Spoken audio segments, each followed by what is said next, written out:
안녕하세요 여러분, 제니입니다. 여러분, 스크린타임 얼마나 나오세요? 저는 인스타가 너무 중독적이어서 앱을 지운 지 한 1년 정도 됐는데요. 그래도 스크린타임이 한 5시간, 많을 때는 8시간까지도 나오더라고요. 습관적으로 유튜브를 열어서 피드를 확인하고 끌리는 영상 하나 골랐는데 이걸 또 처음부터 차분하게 보는 게 아니라 바로 댓글 확인하고 스킵하면서 넘어가고 곧바로 다음 영상을 보고, 이러다 보면 한두 시간이 정말 금방 지나 있고 이렇게 주말을 날려버린 적도 있어요. 오늘 영상에서는 우리가 왜 이렇게 스마트폰에 중독이 돼서 살아가고 어떻게 하면 이 중독성을 영어 공부, 언어 공부에 이용해서 좀 더 즐겁고 쉽게 할 수 있을지 얘기해 보겠습니다. 제 뇌피셜은 아니고요. 최근에 읽었던 여러 가지 뇌과학과 관련된 책을 인용할 거예요. 우리 모두는 유전자에 남아있는 본능이 있어요. 선사시대에 동물을 사냥해서 생존해 나갔던 선조들을 떠올려 보면 갑자기 사는 곳을 바꾼다던가 새로운 변화를 추구하는 건 정말 위험한 일이었을 거예요.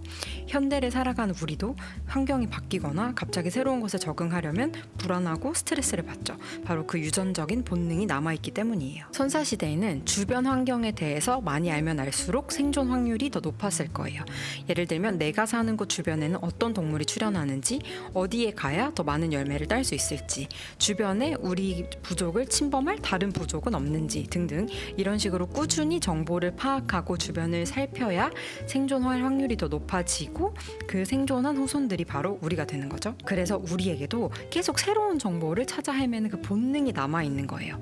많이 들어보셨을 텐데 그 본능에 관여하는 뇌의 신경 물질이 바로 도파민입니다. 정리해보면 우리에게 내재된 유전적인 본능 중에 계속 새로운 정보를 찾아 헤매는 게 남아있고, 이에 관여하는 뇌의 물질이 바로 도파민이다. 그런데 뇌에서 도파민을 생성하는 세포는 새로운 것에만 반응을 하는 거예요. 이걸 현대를 살아가는 우리 삶에 비추어 보면 우리가 새로운 것을 계속 찾는 그 추구하는 그 갈망이 스마트폰을 사용하는 것에서 많이 보여지는 거죠. 그럼 우리는 어떤 것에 중독이 되냐 보면 우리를 행복하게 하는 것에 중독이 됩니다. 불쾌함을 느끼는 것에는 중독이 되지 않죠. 그래서 도파민을 행복 물질이라고도 불러요. 우리가 무언가를 해냈을 때 성취감을 느끼게 되고, 그러면 뇌에서는 도파민이 분비가 돼서 결국 우리가 행복이라는 감정을 느끼게 되는데요. 그렇기 때문에 도파민을 발생시키는 그런 행동들에 우리가 쉽게 중독이 되고 끊기가 쉽지가 않죠. 예를 들면 SNS라든지 도박도 될 수 있고 야동도 될 수 있고요. 그런데 어쨌든 도파민이 행복 물질이라고 했잖아요. 도파민이 분비가 되면 우리는 행복해지는 거예요. 그렇기 때문에 도파민을 분비하는 그런 행동들에 중독이 되는 거고요. 바꿔서 생각해보면 해냈다 하는 이 성취감에서 느껴지는 도파민을 잘 이용하면 우리의 공부에 행복을 더하고 좀 더 재밌고 쉽게 만들 수 있지 않을까 하는 거죠. 당신의 뇌는 최적화를 원한다는 책에 보면 도파민이 나오는 7단계에 대해서 설명을 하고 있는데요. 지금부터 각 단계를 소개를 드리고 이걸 활용해서 어떻게 하면 언어 공부에 적용할 수 있을지 얘기를 해보겠습니다. 도파민은 목표를 달성했을 때도 나오지만 목표를 세우고 그걸 도전해 나가는 그 과정에서도 분비가 된다고 해요. 제가 책에서 이 부분을 읽고 그동안 내가 왜 이렇게 계획 세우는 걸 좋아했는지 이해가 됐어요. 도파민이 나와서 그랬구나. 우리가 계획을 세울 때 보면 목표를 정하고 그 목표를 달성했을 때의 나의 모습을 그리면서 계획을 세우잖아요. 그때 우리 뇌에서는 도파민이 분비가 되는 거예요. 책에서 제안하는 목표를 세우는 방법은 단기간에 이룰 수 있는 작은 목표를 세워서 이걸 성취하는 과정을 여러 번 반복하는 거예요. 이 과정이 되풀이되면서 결국은 큰 목표가 자연스럽게 이루어지게 되는 거고요. 작은 목표가 세워지고 달성될 때마다 우리 뇌에서는 도파민이 분비가 되기 때문에 이 과정이 이어져 갈 수가 있어요. 중요한 건 지킬 수 있는 작은 목표를 세우는 거예요. 시작부터 크고 추상적인 목표를 세워버리면 실패할 가능성이 높고, 그런 실패가 반복되면서 우리가 스스로를 믿지 못하게 돼요. 그래서 목표를 잘게 쪼개서 하나하나 이루어가는데 그 하나하나의 목표를 마일스톤이라고 합니다. 제가 전에 다니던 회사가 신재생 에너지 회사였는데 태양열 발전 사업을 했어요. 여러분, 태양열 발전소를 어떻게 지을 수 있을까요? 보통은 몇 년의 시간이 걸려요. 디벨롭먼트 팀에서 태양열 발전소를 지을 그 땅에 대해서 분석을 하고 조사를 하고 주변 환경을 보고 또 그 지역의 날씨, 햇빛의 양이 굉장히 중요하니까요. 이런 것들을 다 조사한 뒤에 땅 주인과 계약을 하고 나면 이제 업무가 건설팀으로 넘어가요. 그러면 맨 땅에서부터 발전소를 짓기 시작하는데요. 건설팀에는 이 태양열 발전소를 짓기 위한 계획표가 있어요. 항목이 한 100개는 되더라고요. 그 계획표에 태양열 발전소를 짓기 위해서 해야 하는 모든 일들이 하나하나 상세히 다 나눠져서 1번부터 100번까지 다 적혀 있어요. 이 하나하나를 다 마일스톤이라고 합니다. 그리고 매달 검토를 하는데 이번 달에는 마일스톤 1, 3, 4를 이뤘다. 마일스톤 2는 이런 문제가 있어서 좀 미뤄졌다. 이런 식으로 매달 리뷰를 해요. 이렇게 작은 마일스톤 하나하나를 반복해서 이루어 나가다 보면 결국은 태양열 발전소가 지어지는 거죠. 우리가 멀리서 보면 너무 커 보이는 것들도 사실 작은 것 하나하나가 쌓여서 이루어진 것이에요. 내가 언제쯤 불어를 잘할 수 있을까 생각하면 정말 막막하고 뭘 해야 될지 모르겠지만 내가 그걸 위해서 지금 할 수 있는 작은 일을 하나 시작해 보면 거기서 또 뻗어나와서 하고 싶은 새로운 일이 생기는 거예요. 이렇게 하나하나 작은 마일스톤들을 이루어 가다 보면 결국에는 큰 것이 이루어지는 거예요. 그리고 하나하나의 마일스톤이 이루어질 때마다 우리 뇌에서는 뭐가 나오죠? 바로 중독물질 도파민입니다. 두 번째는 목표를 이룬 자신의 모습을 구체적으로 상상하는 거예요. 구체적으로 상상하면 도파민이 분비가 되고 그러면 동기부여가 더 돼서 결국 성공 확률을 높이는 방법입니다. 저는 개인적으로 상상한 많은 것들을 이뤘어요. 그래서 상상의 힘을 믿습니다. 제가 호주에서 대학원 첫 학기 첫 시험을 볼 때 정말 너무 떨리는 거예요. 어느 날은 도서관에 앉아서 공부를 하고 있는데 그 시험 강의실이 발표가 났어요. 그래서 그 건물에 그 강의실을 찾아갔어요. 안에 못 들어가게 문이 잠겨 있더라고요. 그런데 문틈으로 살짝 안이 보이는 거예요. 그냥 어떤 책상인지 그리고 그 강의실의 대강 그 분위기 정도 파악할 수가 있더라고요.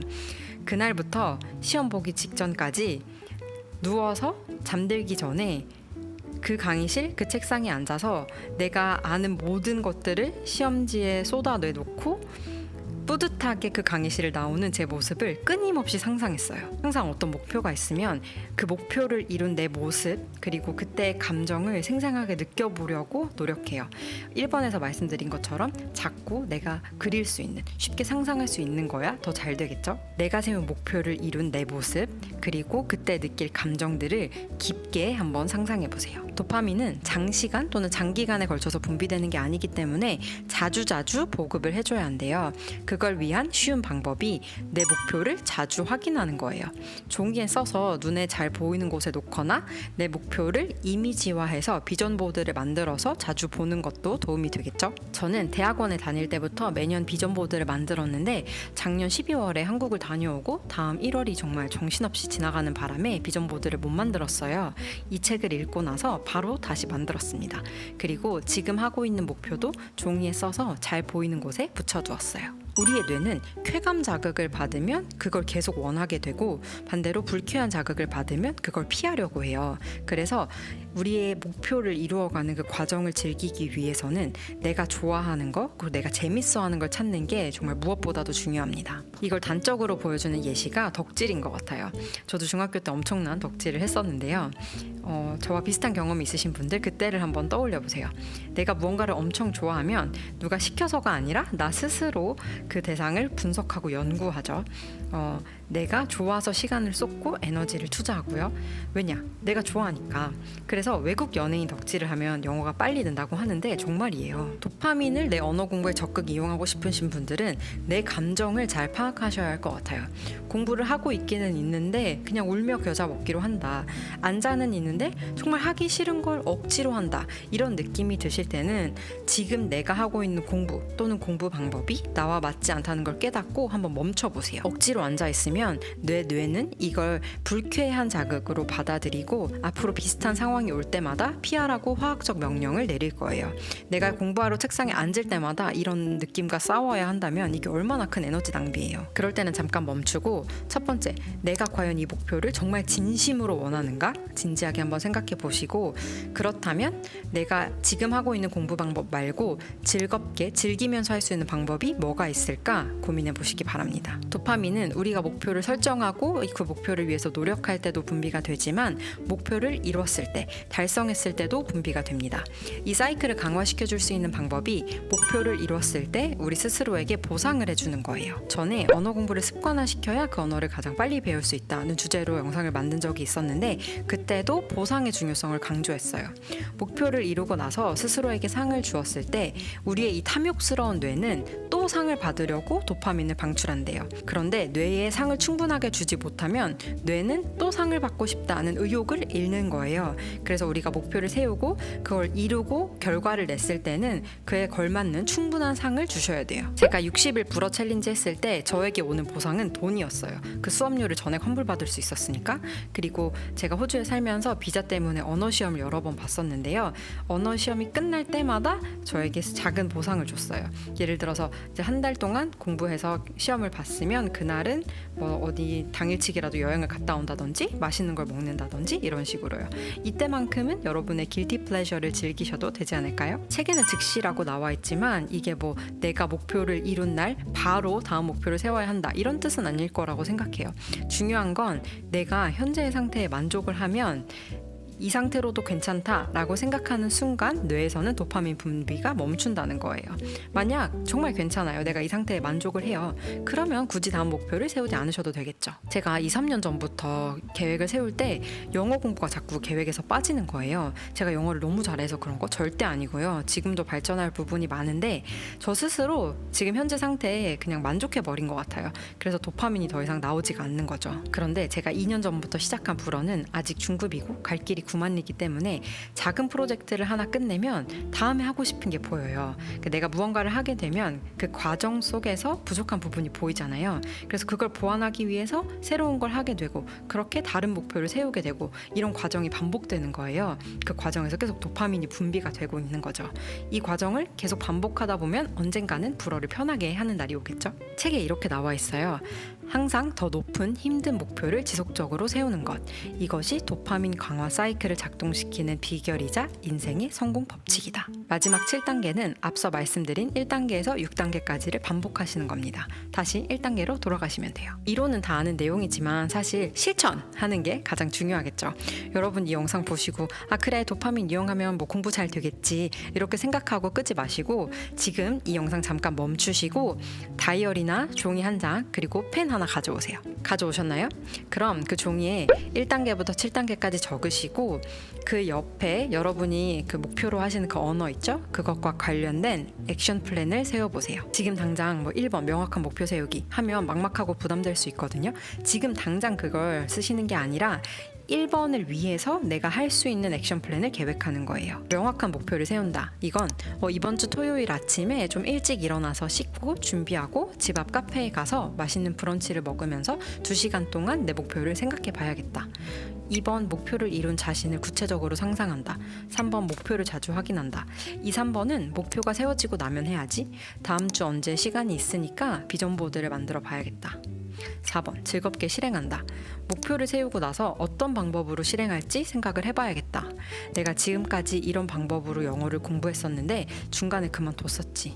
뭐 때문에 그만뒀는지 앉아서 그 방법과 이유들을 정리해봐야겠다. 등등 이런 식으로 지금 당장 그걸 하시는 게 아니라 그걸 위한 준비, 계획을 세우시는 거예요. 잊지 마세요 여러분. 이걸 하는 와중에 여러분의 뇌에서는 도파민이 분비될 겁니다. 그럼 여러분 오늘도 영상 봐주셔서 정말 감사합니다. 조금이라도 여러분께 도움이 될 수 있다면 정말 행복할 것 같아요. 제 채널은 언어 공부와 관련된 영상이 올라오고 영상을 봐주시는 분들께서 댓글을 통해서 그 경험과 과정을 공유해 주시고 계세요. 이런 커뮤니티에 참여하고 싶으신 분들 언제든지 환영하고요. 댓글로 소통해 주시면 감사하겠습니다. 그럼 여러분 저는 다음 영상에서 뵐게요. 안녕.